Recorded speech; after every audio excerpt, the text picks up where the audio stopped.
এবং 7ই নভেম্বর যদি আমরা না জানি ভালো করে যে কেন 7ই নভেম্বর বিপ্লব ও সংহতি দিবস হলো, তাহলে আমরা আজকের প্রেক্ষাপটে আমাদের কি চাহিদা, আমরা কি চাচ্ছি এবং আমাদের কি আকাঙ্ক্ষা, সেটা আমরা বলতে পারব না।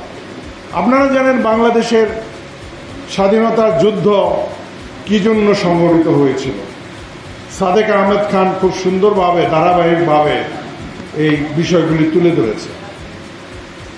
70-এর নির্বাচনের আগে এই দেশে গণজাগরণ সৃষ্টি হয়েছিল।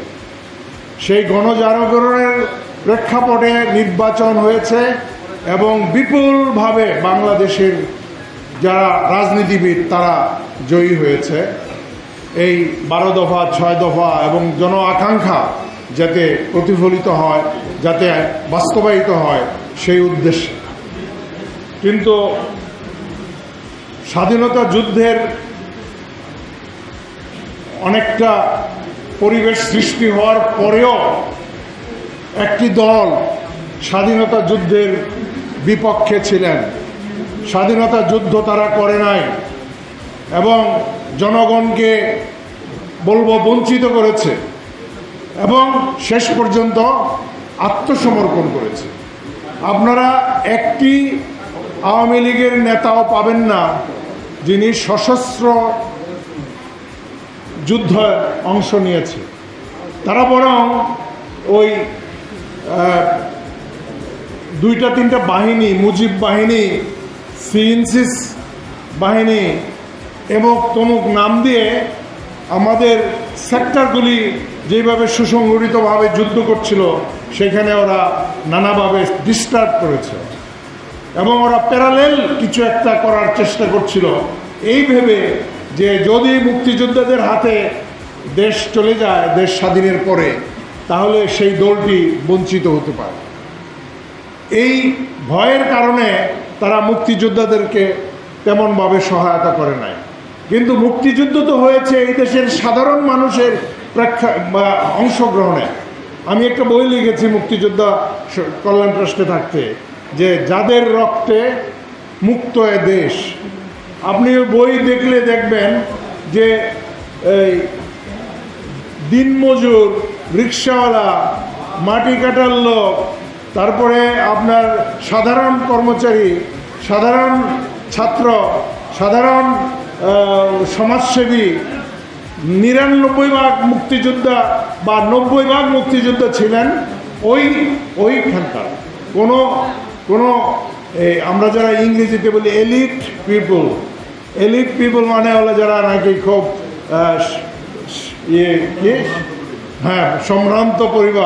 সম্ভ্রান্ত পরিবারের কোনো মুক্তিযোদ্ধা আপনি খুঁজে পাবেন না। তারা কিন্তু ঢাকা শহরে শান্তিতে ছিলেন, কিন্তু যুদ্ধ করেছে সাধারণ মানুষ, শহীদ হয়েছে সাধারণ মানুষ এবং তাদের কোনো স্বীকৃতি তারা পায় নাই। কারণ বাংলাদেশের ইতিহাসটাই শুরু হয়েছে একটি মুক্তিযুদ্ধের প্রেরণা বা আদর্শের বিপরীত মুখী। এই সাদেক আহমেদ খান যেমন বলেছে যে শেখ মুজিবুর রহমান সাহেব কোন সমঝোতায়, শেখ মুজিবুর রহমান সাহেব কি সমঝোতা করে তিনি বাংলাদেশে এসেছিলেন সেটা আমরা জানি না, কিন্তু এসেই তিনি যেই কাজটি করলেন, মুক্তিযোদ্ধাদের এই রেসকোর্স অমুক তমুক জায়গায় ডেকে বলল অস্ত্র সমর্পণ করো, যেটা সাদেক আহমেদ খান বলে গেলেন। এবং এই মুক্তিযোদ্ধাদের ব্যাপারে যে সরকারের কোনো দায়িত্ব আছে এইটাকে বেমালুম অবজ্ঞা করে তাদেরকে সকলকে যার যার কাজে ফিরে যেতে বললেন। যারা মুক্তিযুদ্ধ করে এই দেশটাকে স্বাধীন করেছে তেমনিভাবে তাদেরকে অপমান করা হয়েছে, অবমূল্যায়ন করা হয়েছে। এবং আপনারা জানেন এই মুক্তিযোদ্ধাদের জন্য আমি মুক্তিযোদ্ধা কল্যাণ ট্রাস্টে ছিলাম, কিছুই করেনি তৎকালীন সরকার। কতগুলি ভাঙ্গাচোরা ফ্যাক্টরি, সিনেমা হল, ইন্ডাস্ট্রি এগুলি দিয়ে মুক্তিযোদ্ধাদেরকে একটা বুঝ দিয়েছে যে এইগুলি দিয়েছি তোমাদেরকে, এইখান থেকে লাভ করে খাও। লাভ করে কি খাবে? এই সমস্ত প্রতিষ্ঠানের 99% লোক ছিল অমুক্তিযোদ্ধা। ওরা ছিল অমুক্তিযোদ্ধা ম্যানেজমেন্টের লোক।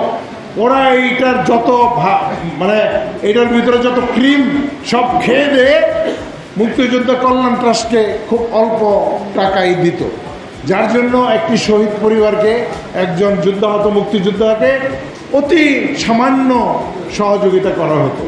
এইটাই ছিল এই সরকারের একটি মানে ব্লাফ দেওয়া, একটা মুক্তিযোদ্ধাদেরকে নিয়ে একটা তামাশা করা। যেটা পরে হলো ৭৫ সনে বাকশাল কায়েম করা হলো, বাকশালের মাধ্যমে এই দেশের গণতন্ত্র হত্যা করা হলো, বাকশালের মাধ্যমে এই দেশের মানুষের রাজনৈতিক অধিকার খর্ব করা হলো। সেই ৭৫-এর থেকেই কিন্তু সেই সিরাজ শিকদারকে হত্যা করার পরে সংসদে শেখ মুজিব কি বলেছিলেন, কোথায় সেই সিরাজ? এই ধরনের অবস্থা মানসিকতা ছিল তাদের। এবং সেই ৭৫-এর বাকশাল কায়েমের পর সেটা যেইভাবেই হোক একদল ব্যক্তি বা বিপ্লবী তারা শেখ মুজিবকে এই দেশে এই জীবন নিয়ে আর থাকতে দেয়নি। কিন্তু তাতে কিন্তু আওয়ামী লীগের বা আমাদের প্রতিবেশী রাষ্ট্রের ষড়যন্ত্র বন্ধ হয়নি। তারা কিন্তু চেষ্টা করছিল যে কোনো না কোনো ভাওতাবাজি করে আবার দেশটাকে ওই ফিরিয়ে নিয়ে যাওয়া ওই ৭৫ পূর্ব পরিস্থিতিতে।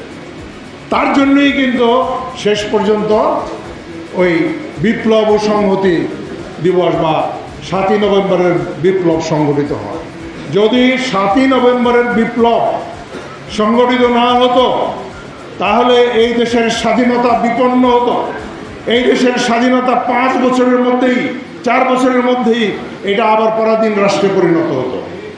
এই ৭৫-এর যদি এই পট পরিবর্তন না হতো এবং ৭ই নভেম্বরে যদি বিপ্লব না হতো তাহলে আপনি দেখবেন এই দেশের যারা স্বাধীনতা বিরোধী বা জাতীয়তাবাদের বিরোধী শক্তি তারা কিন্তু আবার ক্ষমতা নিত একটি প্রতিবেশী দেশের সাহায্যে। ৭ই নভেম্বর বিপ্লব ও সংহতি দিবস কিভাবে গঠিত হলো? ৭ই নভেম্বরে যখন দেখা গেল যে একদল ১৫ আগস্টের পরে জাতির মধ্যে একটা আশা আসলো, একটু ধৈর্য দেব, একটি জাতির মধ্যে একটা আশা আসলো যে আমরা বোধহয় বিদেশি প্রভাবের থেকে মুক্ত হলাম, সত্যিকারের স্বাধীনতা পেলাম। কিন্তু খুব দ্রুতই দেখা গেল যে নানান ষড়যন্ত্র চলছে এবং এই ষড়যন্ত্রের অংশ হিসেবে যখন শহীদ জিয়াউর রহমান বরখাস্ত হলেন বাংলাদেশ সেনাবাহিনীর থেকে এবং আমাদের যারা তৎকালীন বিপ্লবী তারা যখন তাদের ঠিক যুক্তিসঙ্গত আচরণ করছিলেন না, তখন কিন্তু আপনারা অবশ্যই স্বীকৃতি দেবেন, সেনাবাহিনীর সৈনিকরা যাদের বেশিরভাগ তখনও মুক্তিযোদ্ধা এবং এই মুক্তিযোদ্ধারাই কিন্তু তখন ফিল করেছে যে না, এই অবস্থা হইতে দেওয়া যায় না। এবং শহীদ প্রেসিডেন্ট জিয়াউর রহমানের বীরত্বের মতো একজন ব্যক্তি যিনি স্বাধীনতার ঘোষক, তাকে তার ন্যায্য বা তার সুষ্ঠু ভূমিকা রাখার কোনো সুযোগ দেওয়া হয়নি, যার জন্য শহীদ প্রেসিডেন্ট জিয়াউর রহমানকে মুক্ত করে এই ৭ই নভেম্বরের বিপ্লব সংগঠিত হয়। এবং ৭ই নভেম্বরের বিপ্লব যদি সংগঠিত না হতো, শহীদ প্রেসিডেন্ট জিয়াউর রহমান যদি ক্ষমতায় না আসতেন, তাহলে বাংলাদেশ জাতীয়তাবাদী দল বিএনপির সৃষ্টি হতো না। আমরা যারা বিএনপি করি, জাতীয়তাবাদী দল বিএনপি করি, এইটার সৃষ্টি হয়েছে ৭ই নভেম্বরের বিপ্লবের মাধ্যমে। সুতরাং এই ৭ই নভেম্বর অত্যন্ত গুরুত্বপূর্ণ। এবং ৭ই নভেম্বর কী জন্য হয়েছিল? আপনার একটু আগে যেটা বললাম, ইঙ্গিত দিলাম যে বিদেশি শক্তি আমাদের স্বাধীনতাকে খর্ব করতে চেয়েছিল। এই ৭ই নভেম্বরের বিপ্লবের মাধ্যমে সেটা প্রতিহত করা হয়েছে। তেমনিভাবে আজকে 7ই নভেম্বরে আমাদের কি আকাঙ্ক্ষা, আমাদের স্বাধীনতাকে সমুন্নত রাখা এবং স্বাধীন একটি দেশের জন্য দেশের নাগরিকদেরকে, এই দেশের মানুষকে যেই অধিকার দেওয়া উচিত সেই অধিকারকে পুনঃপ্রতিষ্ঠা করা। সুতরাং কেউ যদি মনে করে যে ক্ষমতার পালাবদল হলেই আমরা বোধহয় সন্তুষ্ট, তা না। যতদিন না পর্যন্ত আমাদের স্বাধীনতার আদর্শে, স্বাধীনতার আলোকে একটি স্বাধীন দেশের নাগরিকদের অধিকার প্রতিষ্ঠিত হবে, ততদিন পর্যন্ত এই 7ই নভেম্বরের প্রেরণা আমাদের মধ্যে থাকবে এবং আমরা এর জন্য যুদ্ধ করে যাব, আমরা সংগ্রাম করে যাব, আমরা দাবি করে যাব। আমি আমার বক্তব্য দীর্ঘায়িত করছি না। 7ই নভেম্বরের আকাঙ্ক্ষা বাস্তবায়িত হোক এই আশা ব্যক্ত করে আমার বক্তব্য শেষ করছি। অনেক ধন্যবাদ। আসসালামু আলাইকুম।